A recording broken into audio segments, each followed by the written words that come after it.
मराठा आरक्षण के मुद्दे पर मराठा और ओबीसी समाज में जारी घमासान के बीच महाराष्ट्र पिछड़ा वर्ग आयोग के अध्यक्ष ने इस्तीफा दे दिया है। निर्गुणे के इस्तीफे ने सियासत को गरमा दिया है। उद्धव ठाकरे ने मामले की जांच एसआईटी से कराने की मांग की है, तो कांग्रेस ने शक जताया है कि सरकार के दबाव की वजह से ये इस्तीफा हुआ है। महाराष्ट्र में मराठा आरक्षण को लेकर चले आंदोलन का साइड इफेक्ट दिखने लगा है। ओबीसी कमीशन से धड़ाधड़ विकेट गिर रहे हैं। कमीशन के अध्यक्ष पद से पूर्व न्यायाधीश आनंद निर्गुणे का इस्तीफा मंजूर होने की खबर सार्वजनिक होने में 9 दिन लग गए। उद्धव ठाकरे इस मामले की जांच एसआईटी से कराना चाहते हैं।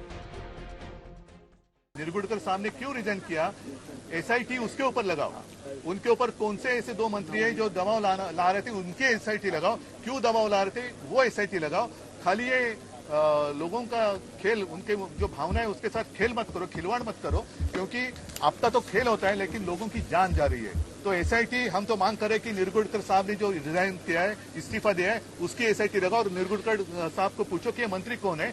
और मुझे जो आपके माध्यम से समझ में बात आ गई, कुछ दिन पहले उन्होंने इस्तीफा दिया था, क्यों इतने दिन वो छुपाए रखा, तो एसआईटी उसके लिए।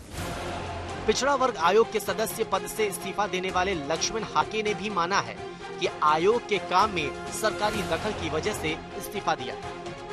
हमारे गवर्नमेंट की टोटल एंटायर महाराष्ट्र के लेवल पे एक सरासरी रहती है, उनका एक एवरेज रहता है। उस एवरेज में मराठा कम्युनिटी क्यों पिछड़ गई, क्यों बैकवर्ड हो चुकी, इसका अगर हमारे डायस पे कोई इंफॉर्मेशन नहीं होगा जो फैक्ट और फैक्चुअल के ऊपर है, तो हम उस कम्युनिटी को कैसे जज कर सके।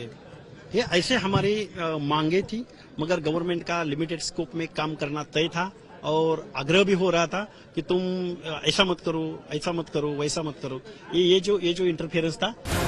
इंदिरा साहनी जजमेंट के बाद महाराष्ट्र में पिछड़ा वर्ग आयोग बनाया गया। आयोग का काम ये तय करना है कि कौन सी जाति पिछड़े वर्ग में आती है और उन्हें कितना आरक्षण दिया जाए। शिंदे सरकार पर मराठाओं को पिछड़ा घोषित कर उन्हें आरक्षण देने का दबाव है, लेकिन सरकार साफ कर चुकी है कि किसी दूसरे समाज के आरक्षण को नुकसान नहीं पहुंचाया जाएगा।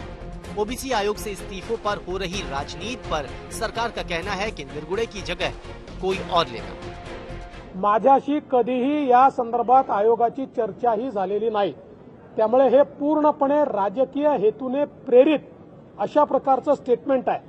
जहां एक तरफ मराठा आरक्षण देने के लिए सरकार युद्ध स्तर पर काम कर रही है ऐसा बताया जा रहा है, तो वहीं दूसरी ओर बैकवर्ड क्लास कमीशन में इस्तीफे का सत्र जारी है। ऐसे में मराठा आरक्षण को लेकर मनोज जरांगे पाटिल ने जो 24 दिसंबर की डेडलाइन दी हुई है, तब तक सरकार इस मसले को कैसे सुलझाएगी, ये देखना बहुत ही महत्वपूर्ण होगा। कैमरा पर्सन सचिन सावंत के साथ मैं ऋत्विक भालेकर, नागपुर, आज तक।